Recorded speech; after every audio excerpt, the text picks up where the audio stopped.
What up, everyone? It's John Brown, the one and only Bandana Gamer.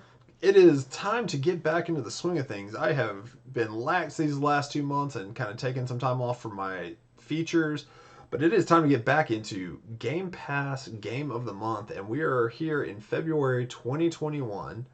And this month's Game Pass Game of the Month comes as a recommendation from one of your favorite YouTubers, one of my favorite YouTubers, 8-Bit Glitch 79, and he texted me and said I needed to check this game out, and we'll get into the gameplay and then I'll give you my final thoughts. But the game is Cybershadow. Cybershadow is published by Yacht Club Games, which is the Shovel Knight team, and let's check this game out. I am looking forward to it. 8-Bit Glitch has never steered me wrong, so let's see how he did this month. Alright, let's get into Cybershadow. Cool art. Made by, or published by Yacht Club Games, made by Mechanical Head. Definitely swinging for the retro fence. Will acknowledge, as you're about to see, this is not my first time playing this game.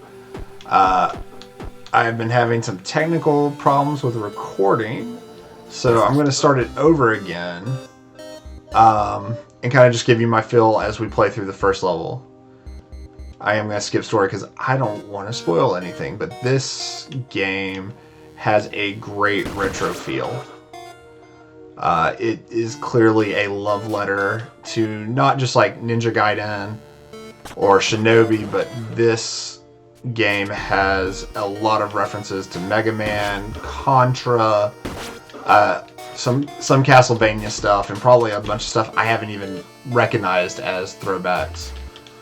But this, so far, plays great. The jumping mechanic is phenomenal. The jump feels really fluid. It reminds me a lot of the jump in Mega Man X, which if I ever compare a retro game to Mega Man X, you know it is nothing but good things for me to say.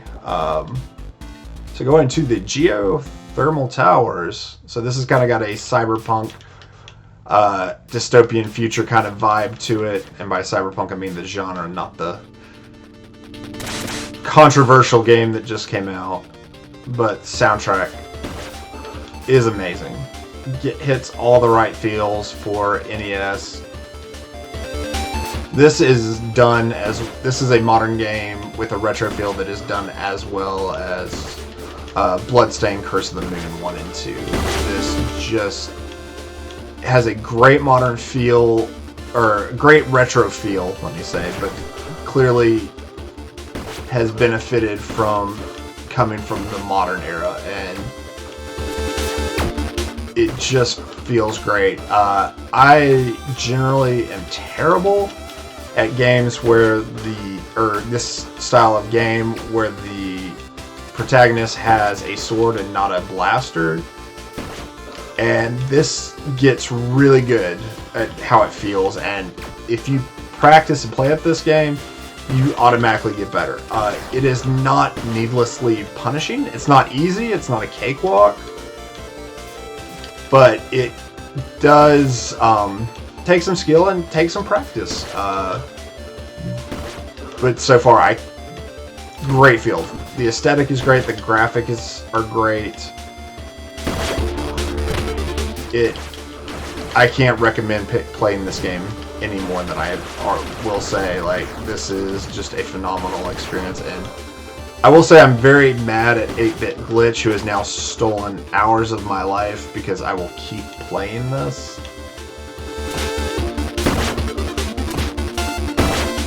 Like right there, that wall laser feels so Contra to me. And there are places where you can hit the wall and get power-ups like you can in Castlevania. How good the close quarter combat feels with the sword is just amazing. I remember when Mega Man X4 came out, I was so excited to get to choose to be Zero, but I was always so bad at him because you had to fight villains so much closer than you were if you were X. So these things right here are kind of your save points. There's not lives, but you can't, when you die, you'll come back to one of these guys. And sometimes they do refill your health.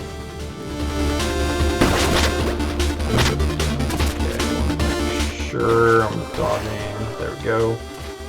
Usually there's 2 cycles of these that you take out.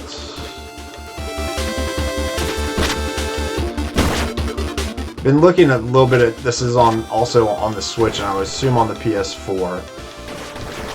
It's around 20 bucks if you don't have Game Pass. This is something I'm hoping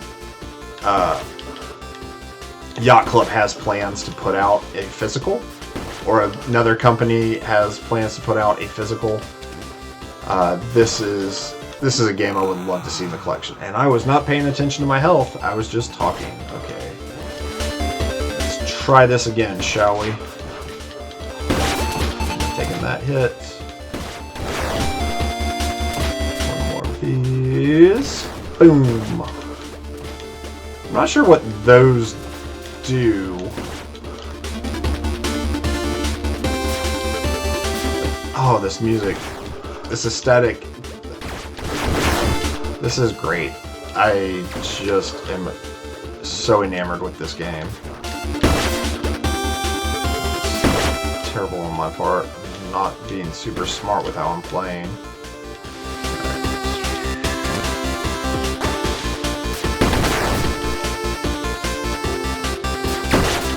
Hate. There are these jumping enemies that I have taken out already. It takes a second to really figure out how to get used to their timing. So since I've got full life, I'm not sure what that does, so it's something to look up in the future. It wasn't apparent.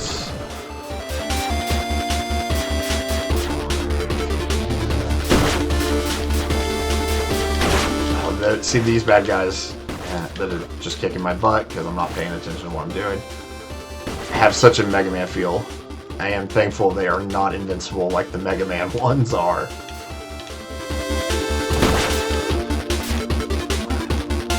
Close up and pop up again. But as you can see, like, this game, even though I've died senselessly, does reward you for like continuing to try. You get used to patterns. It is so much fun. I really cannot say enough good things about this game and how much I have enjoyed this experience. This possibly right now is the best game I have discovered on Game Pass. Like, yeah, there's a bunch of things on there that I'd played before that I might like better than this, but this is definitely without a doubt a game that I am better for knowing because of Game Pass. Alright, so here is a mid-boss, and it's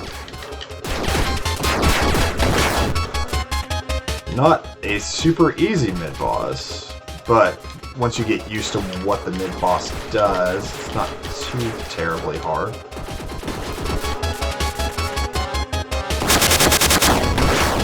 Not paying attention to what's going on. I think I'm okay. Alright. Get in your zone, John. Focus on beating this mid-boss.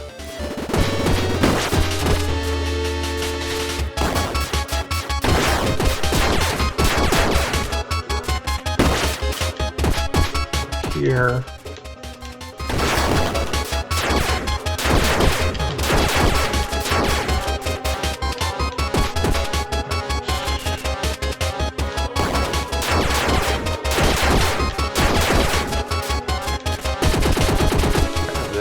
Okay, whoops. I made a stupid mistake. Gets a little bit harder, but not too terribly hard, so. Such cool effects. Alright, got that thing. Recharged my life, continuing on. This part gets a little bit harder. Okay, so hit these things and activate the steps. I was expecting these to be timed, but they seem to just stay open. New kind of enemy. First level is a little long, but at the same time, you're having such a great time playing it. It's not something to complain about, like, oh my goodness, I'm still having to play this amazing game.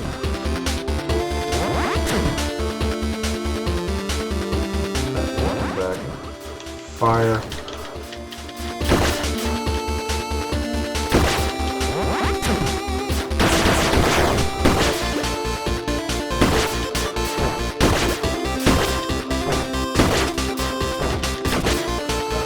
Putting myself in a dumb situation.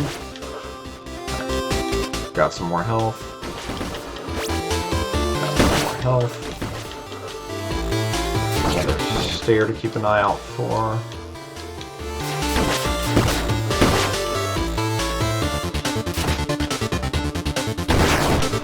Ah. That was terrible.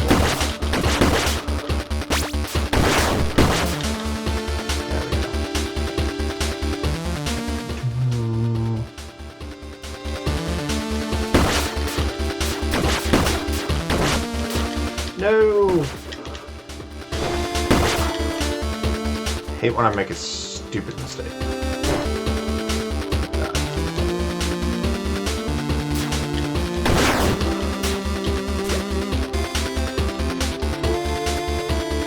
Do appreciate that the enemies don't respond or don't respawn very quickly.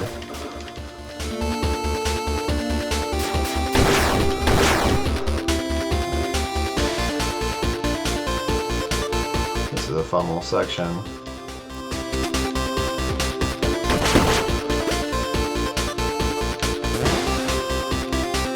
That one didn't charge up my health. Some charge up health. I have not been able to tell which ones do. It's nice to have a new checkpoint.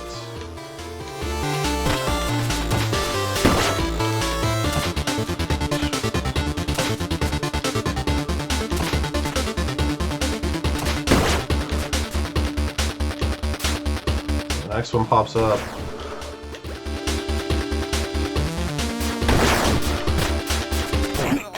Ah, those things. See, like I said, the timing on those are super hard to get.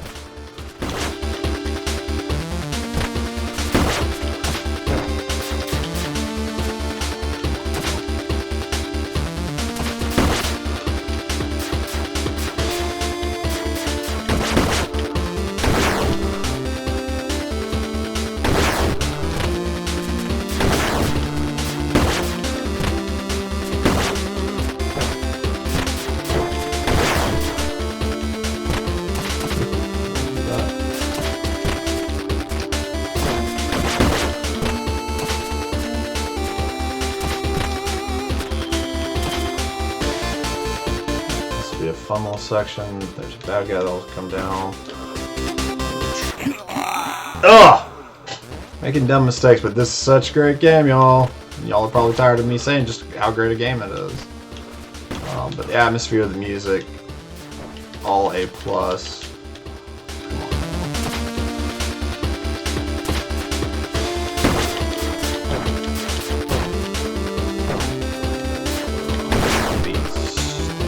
Stupid. Alright, let's give this another go.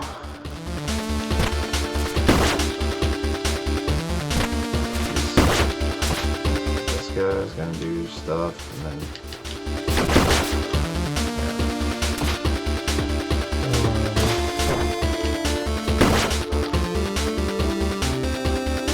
gotta recycle and boom. Quick as we can.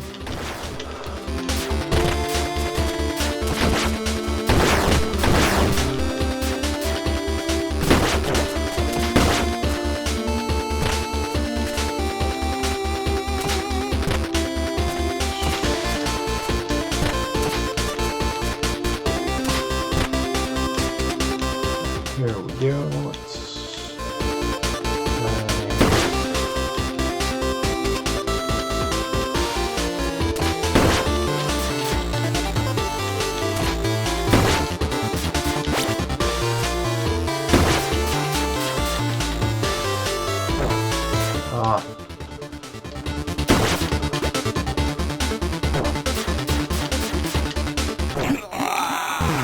Ugh. Alright.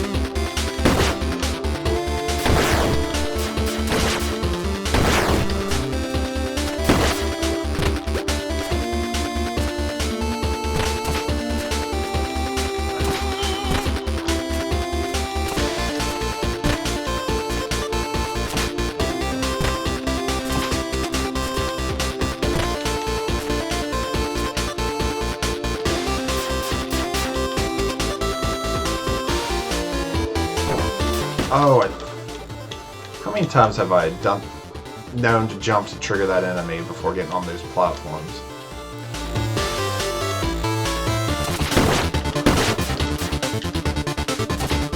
That went smoother.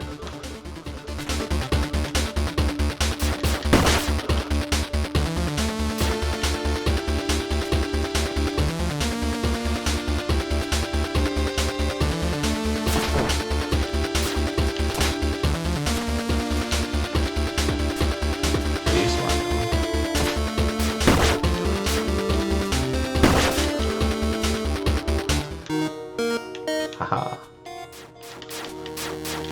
That is. Huh.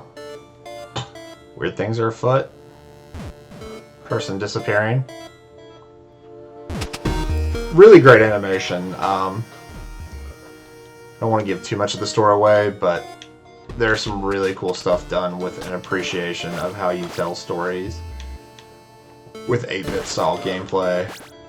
Alright, so I've got full health going into this. This is like the first level boss. Looks a lot like Iron Man. Whoop. Jump. Jump.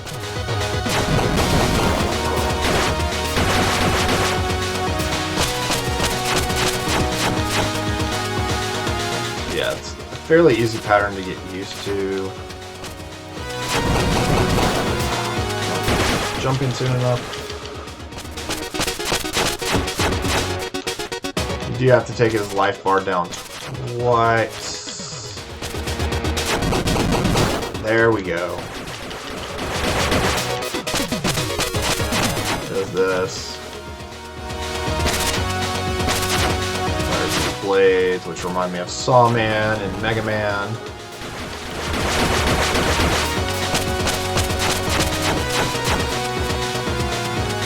Back down, shoot the big blades. This charge thing. As you can tell, not a super hard boss.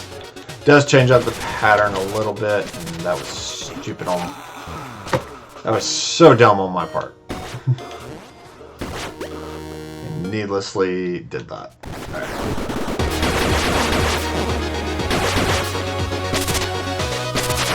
Big blade,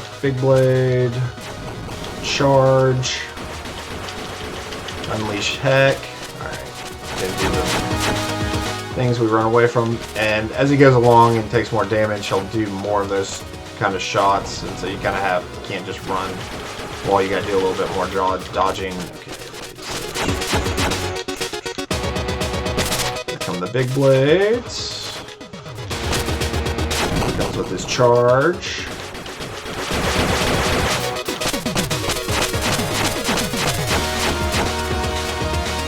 Go.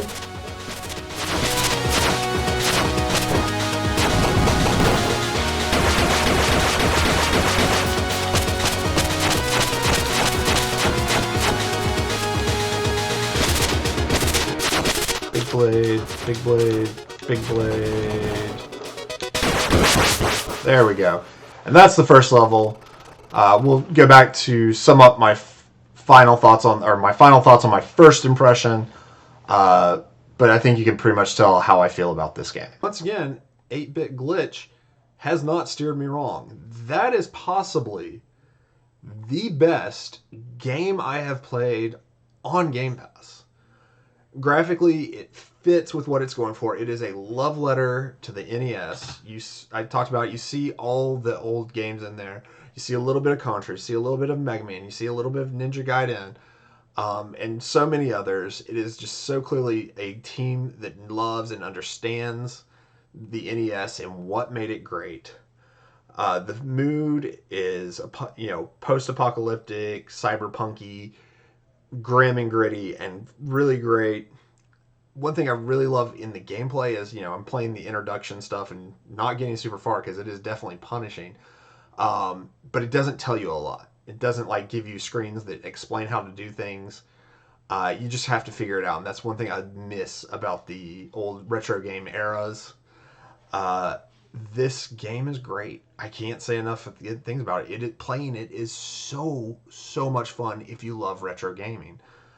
Great voice. This is almost to me is on par with Shovel Knight as being that good a game, and I can't recommend this enough. If you have Game Pass, check out Cybershadow. If you don't, look into buying Cybershadow. I'm going to be researching this game way more to see how it's out there and what versions are. So I have to say once again, thank you 8-Bit Glitch 79 for this recommendation.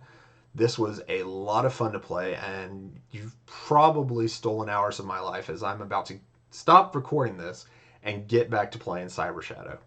And my friends, that'll do it for this one. I hope you're staying safe, healthy, and sane, and I will catch y'all in the next one. Peace.